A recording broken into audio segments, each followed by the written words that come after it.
ನಮಸ್ಕಾರ ವೀಕ್ಷಕರೇ, ನಾವಿವತ್ತು ನಮ್ಮ ಕನ್ನಡಾಂಬೆ ತಾಯಿ ಭುವನೇಶ್ವರಿ ಬಗ್ಗೆ ತಿಳಿದುಕೊಳ್ಳೋಣ. ಕನ್ನಡ ನಾಡಿನ ಸಂಸ್ಕೃತಿ, ಭಾಷೆ ಮತ್ತು ಸ್ವಾಭಿಮಾನದ ಪ್ರತೀಕವಾಗಿ ಆರಾಧಿಸಲ್ಪಡುವ ತಾಯಿ ಭುವನೇಶ್ವರಿ ಕರ್ನಾಟಕದ ನಾಡದೇವತೆಯಾಗಿ ಕೋಟ್ಯಾಂತರ ಕನ್ನಡಿಗರ ಭಕ್ತಿಗೆ ಪಾತ್ರರಾಗಿದ್ದಾರೆ. ಹಿಂದೂ ಧರ್ಮದ ದಶಮಹಾವಿದ್ಯೆಗಳಲ್ಲಿ 4ನೆಯ ದೇವತೆಯಾಗಿರುವ ತಾಯಿ ಭುವನೇಶ್ವರಿ ಆದಿಪರಾಶಕ್ತಿ ಹಾಗೂ ಜಗನ್ಮಾತೆಯಾಗಿ ಪೂಜಿಸಲ್ಪಡುತ್ತಾರೆ. ಬ್ರಹ್ಮಾಂಡದ ಸೃಷ್ಟಿ ಮತ್ತು ಪಾಲನೆಗೆ ಮೂಲ ಶಕ್ತಿಯಾಗಿ ಅವರನ್ನು ನಂಬಲಾಗುತ್ತದೆ. ಭುವನೇಶ್ವರಿ ದೇವಿ ವಿಜಯನಗರ ಅರಸರ ಕುಲದೇವಿಯೂ ಆಗಿದ್ದಳು.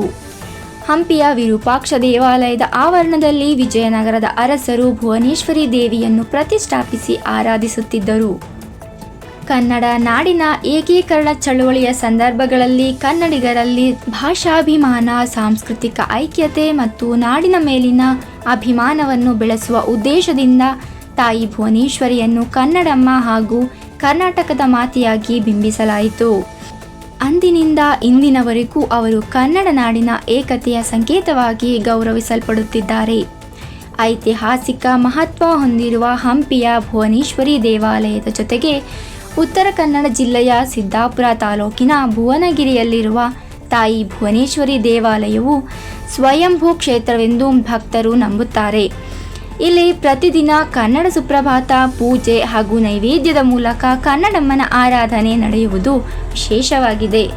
ಪ್ರತಿ ವರ್ಷ ನವೆಂಬರ್ 1ರಂದು ಆಚರಿಸಲಾಗುವ ಕನ್ನಡ ರಾಜ್ಯೋತ್ಸವದ ಸಂದರ್ಭದಲ್ಲಿ ರಾಜ್ಯಾದ್ಯಂತ ತಾಯಿ ಭುವನೇಶ್ವರಿಯ ಭಾವಚಿತ್ರ ಮತ್ತು ಮೂರ್ತಿಗೆ ವಿಶೇಷ ಪೂಜೆ ಸಲ್ಲಿಸಿ ಮೆರವಣಿಗೆಗಳು ಹಾಗೂ ಸಾಂಸ್ಕೃತಿಕ ಕಾರ್ಯಕ್ರಮಗಳ ಮೂಲಕ ಗೌರವ ಅರ್ಪಿಸಲಾಗುತ್ತದೆ.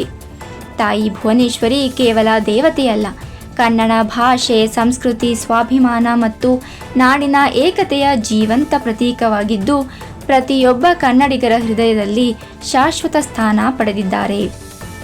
ಜೈ ಹಿಂದ್, ಜೈ ಕರ್ನಾಟಕ ಮಾತೆ, ಜೈ ಭಾರತಾಂಬೆ ಅಂತ ಹೇಳ್ತಾ ಇವತ್ತಿನ ವಿಡಿಯೋನ ಮುಗಿಸೋಣ. ಇದೇ ರೀತಿಯ ಸುದ್ದಿಗಳಿಗಾಗಿ ನಮ್ಮ ಚಾಲುಕ್ಯ ಟಿವಿಯನ್ನು ಸಬ್ಸ್ಕ್ರೈಬ್ ಮಾಡಿ. ಧನ್ಯವಾದಗಳು.